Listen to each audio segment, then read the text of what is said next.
Já parou para pensar que uma das ferramentas mais poderosas para transformar o nosso cérebro e o nosso corpo pode ser tão simples quanto, sei lá, dar um passo? Hoje, vamos mergulhar no que a ciência revela sobre o poder do movimento e como ele pode redefinir a nossa saúde de maneiras que, olha, talvez a gente nunca tenha imaginado. Pense um pouco na sua rotina. Onde é que o movimento se encaixa?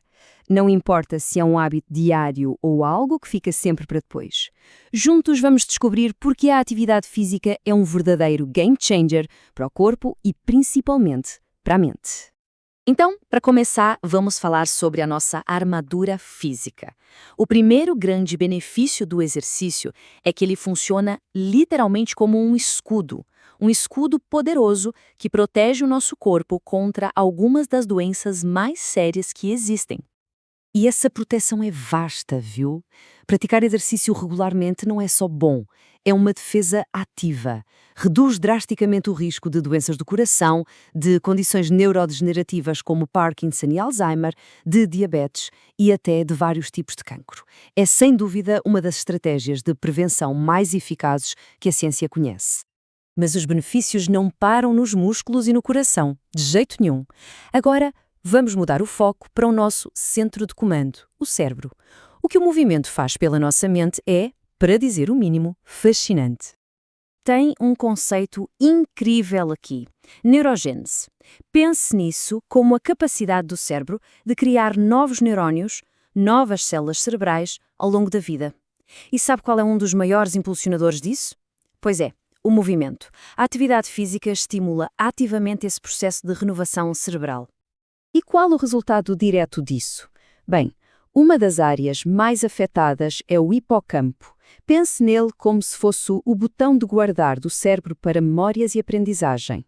Estudos mostram que pessoas que se exercitam regularmente tendem a ter um hipocampo maior, ou seja, literalmente, um cérebro fisicamente mais forte. E como é que isto se traduz no dia a dia? Estamos a falar de melhorias muito concretas, uma memória mais afiada, um raciocínio mais rápido e até um impacto direto na nossa confiança e no nosso humor. Um estudo, por exemplo, encontrou uma ligação claríssima entre o exercício diário e uma autoestima mais elevada. E se o que falta é uma faísca de criatividade, olha só este dado.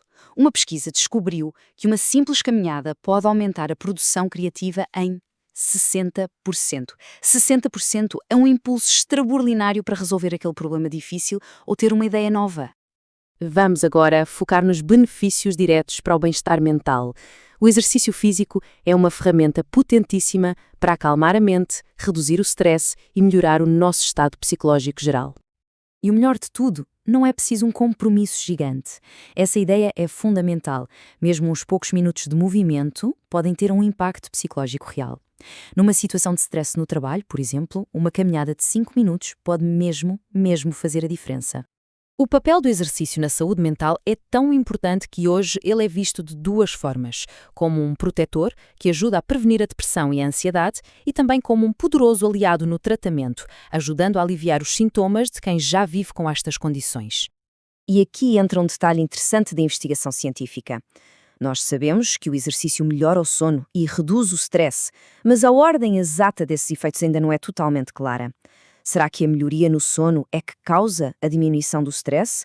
Ou será que é o contrário? A ciência continua a explorar esta relação. É um quebra-cabeças fascinante. Ok, depois de tantos benefícios, é preciso fazer uma pausa para um confronto com a realidade. Sim, a atividade física é excelente, mas não é isenta de riscos, especialmente quando é levada ao extremo. É fundamental entender que o risco existe num espectro. Atletas de elite, que levam o corpo ao limite, enfrentam riscos mais elevados de lesões e até de problemas cardíacos. Já para a maioria de nós, os atletas de fim de semana, os riscos são menores, mas ainda assim são reais, principalmente se não ouvirmos os sinais do nosso corpo ou se já existem problemas de saúde. Mas, atenção, reconhecer os riscos não é um motivo para não fazer nada. Pelo contrário, é um incentivo para começar da forma certa. Então, como é que podemos integrar o movimento na nossa vida de forma segura e eficaz? Então, o plano de ação é simples e seguro. Primeiro, uma avaliação honesta da nossa condição atual. Segundo, Na dúvida, falar com um profissional é sempre a melhor opção. Terceiro, focar na consistência, não na intensidade. Mais de uma vez por semana já é uma grande vitória. E por último, a regra de ouro. O corpo é o nosso melhor guia. É preciso ouvi-lo. Sempre. E pronto, vimos como o movimento fortalece o corpo, afia a mente e acalma a alma. Vimos os riscos e, mais importante, como começar com segurança. A única pergunta que fica, e é a mais importante de todas, é: qual vai ser o primeiro passo?